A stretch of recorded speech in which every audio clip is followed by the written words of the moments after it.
آپ صلی اللہ علیہ وسلم کے چلنے کا انداز کیسا تھا؟ سنت کے مطابق چلنے سے کون کون سی بیماریوں سے بچا جا سکتا ہے؟ ویڈیو کی جانب بڑھنے سے پہلے نئے آنے والے ساتھیوں سے گزارش ہے کہ اگر آپ نے میرے چینل شہباز ٹی وی کو سبسکرائب نہیں کیا تو پلیز سبسکرائب کر لیں اور ساتھ ہی گھنٹی کے بٹن کو دبا دیں تاکہ آپ کو ہر آنے والی نئی ویڈیو مل سکے۔ چلنا بھی ایک آرٹ ہے جس سے بہت سے لوگ ناواقف ہوتے ہیں۔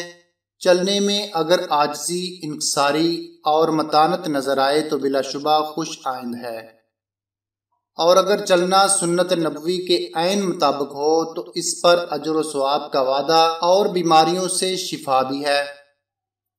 حضرت حسن رضی اللہ تعالیٰ عنہ سے روایت ہے کہ حضور اقدس صلی اللہ علیہ وسلم چلنے کے لیے قدم اٹھاتے تو قوت سے پاؤں اکھڑتا تھا اور قدم اس طرح رکھتے کہ آگے جھک پڑتا، اور تواضع کے ساتھ قدم بڑھا کر چلتے۔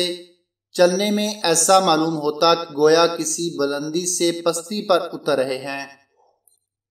آپ کے چلنے کے انداز میں پاؤں کے پنجوں پر وزن زیادہ پڑتا ہے۔ اس کے بے شمار فائدے ہیں۔ ڈاکٹر کلیم خان نے اس موضوع پر وسیع ریسرچ کی ہے۔ ان کے مطابق جو شخص اس انداز سے چلے گا وہ کبھی بھی جوڑوں کے درد میں مبتلا نہیں ہوگا۔ اس انداز سے چلنے سے تھکاوٹ محسوس نہیں ہوگی۔ یورپین سیاحوں کی معلوماتی کتابوں میں یہ بات واضح ہے کہ اگر آپ کا سفر لمبا اور طویل ہے تو پاؤں کے پنجوں پر وزن دو، قدرے جھک کر چلو، سفر آسانی سے طے ہو جائے گا۔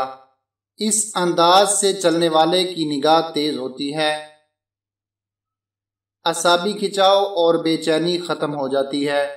جو کھلاڑی اس انداز سے چلتے اور دوڑتے ہیں وہ ہر میدان میں کامیاب ہوتے ہیں۔ مزید یہ کہ حضور اقدس صلی اللہ علیہ وسلم پیدل چلا کرتے تھے۔ آج اس نعمت کو چھوڑ کر ہم پریشان ہیں۔ تمام یورپ و امریکہ کے لوگ پیدل چلتے ہیں۔ پیدل چلنا سنت ہے۔ ایک سنت چھوڑنے سے کیا کیا نقصانات ہوئے، اس سلسلے میں جدید سائنس کیا کہتی ہے؟ پیدل چلنا صحت ہے۔ ایک صاحب دل کی بیماری میں مبتلا ہو گئے، لاہور کے اسپتال میں داخل ہوئے۔ وہاں کے ماہرین کلب نے کہا کہ آپ کراچی تشریف لے جائیں۔ وہ وہاں پہنچے، کچھ عرصہ علاج کیا، لیکن وہاں کے ماہرین سے مرض کنٹرول نہ ہوا۔ انہوں نے بھی مشورہ دیا کہ آپ لندن علاج کے لیے تشریف لے جائیں۔ وہ جب لندن پہنچے تو انہوں نے مکمل چیک اپ کے بعد کہا کہ اس مرض کا علاج امریکہ کا ایک کارڈک ہسپتال ہے، وہاں ہوگا۔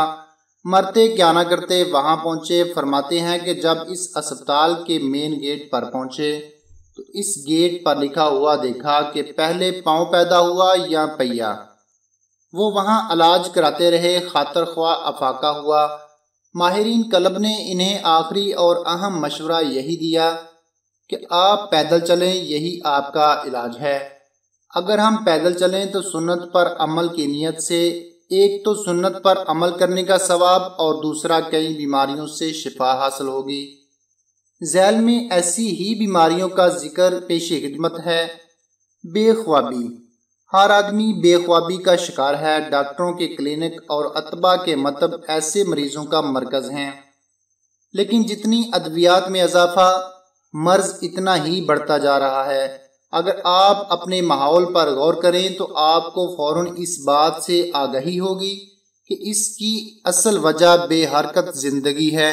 اس مرض کی شکایت کرنے والے مریض رو رو کر اپنا حال بیان کرتے ہیں۔ ان میں 90% لوگ ایسے ہوتے ہیں جو کسی ایسے شعبے یا پیشے سے منسلک ہوتے ہیں جس میں حرکت کم اور دماغی سوزی زیادہ ہوتی ہے۔ اب جب ایسے لوگوں کو روزانہ پیدل چلنے کا مشورہ دیا جائے، جو مریض اس پر سختی سے عمل کرتے ہیں وہ حیران کن طریقے سے صحت کی طرف گامزن ہوتے ہیں، اور بے خوابی ان سے کوسوں دور بھاگتی ہے۔ حتیٰ کہ ایسے مریض جن پر نشہ آور گولیاں اثر کرنا چھوڑ جاتی ہیں، وہی مریض جب مسلسل پیدل چلنا اپنا شعار بناتے ہیں تو پھر ان کو طبعی نیند کا مزہ ملتا ہے۔ تبخیر گیس۔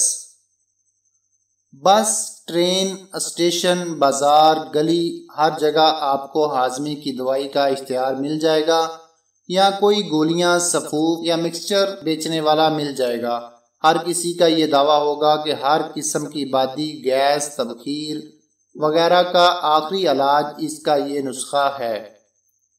اس وقت ملک کے اندر جتنی ادویات امراض معدہ کے لیے بنتی ہیں، اتنی شاید کسی اور مرض کے لیے تیار ہوتی ہوں۔ حالانکہ تبخیر گیس کا علاج صرف پیدل چلنا ہے۔ جب ہم مرغن اغذیہ کھا کر کرسی پر بیٹھ جاتے ہیں، پیدل چلتے نہیں، تو کھائی ہوئی غذا متفن ہو جاتی ہے اور پھر وہی غذا بجائے شفا اور خوراک بننے کے بیماری بن جاتی ہے۔ دائمی قبض۔ دائمی قبض ایک سنگین مسئلہ ہے۔ دوائی گولی کھائی تو اجابت صاف، ورنہ پھر قبض۔ لیکن اگر مریض قبض علاج کے ساتھ مسلسل پیدل چلنا شروع کر دے تو دائمی قبض سے نجات مل جاتی ہے۔ دل کے امراض۔ دل چونکہ خود ایک متحرک عضو ہے، اس لیے یہ حرکت کو پسند کرتا ہے، لیکن بعض انسانوں پر غفلت اور سستی غالب رہتی ہے، چنانچہ وہی انسان دل کی طرح متحرک نہیں ہوتا، تو پھر یہی دل روٹھ جاتا ہے۔ تو اس کو منانے کے لیے طرح طرح کے طریقے ادویات کی صورت میں اختیار کیے جاتے ہیں، لیکن یہ روٹ کر مان جائے تو کچھ مشکل ہوتا ہے۔ دل کے امراض کا علاج پیدل چلنا ہی ہے۔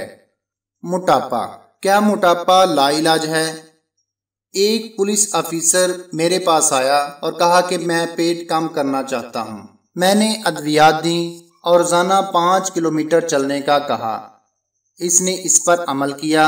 صرف 40 یوم کے بعد اس کا جسم اور پیٹ نارمل ہو گیا، حتیٰ کہ اس صاحب کو اپنی پتلون تنگ کرانی پڑی۔ بواسیر۔ بواسیر پیدل چلنے والے کو بہت ہی کم ہوتی ہے، اور اس کا علاج اگر پیدل چلنے سے کیا جائے تو بہت کارگر ہوگا۔ حتیٰ کہ بادی بواسیر کے مریض بظاہر چل نہیں سکتے، لیکن جب انہوں نے پیدل چلنا شروع کیا اور مسلسل متواتر مستقل مزاجی سے چلتے رہے تو مرض ہمیشہ کے لیے جان چھوڑ دیتا ہے۔ اور سب سے بڑی چیز یہ ہے کہ یہ سنت سمجھ کر کیا جائے تو ثواب بھی ہوگا اور دنیا کے فوائد مفت میں ملیں گے۔ کیا ہی خوب ٹکانا ہے سنت پر عمل کرنے والوں کا، پاکیزہ اور صاف زندگی بسر کرنے والوں کا۔ اللہ تعالی ہمیں ایک ایک سنت زندہ کرنے اور اس پر عمل کرنے کی توفیق عطا فرمائے۔ آمین۔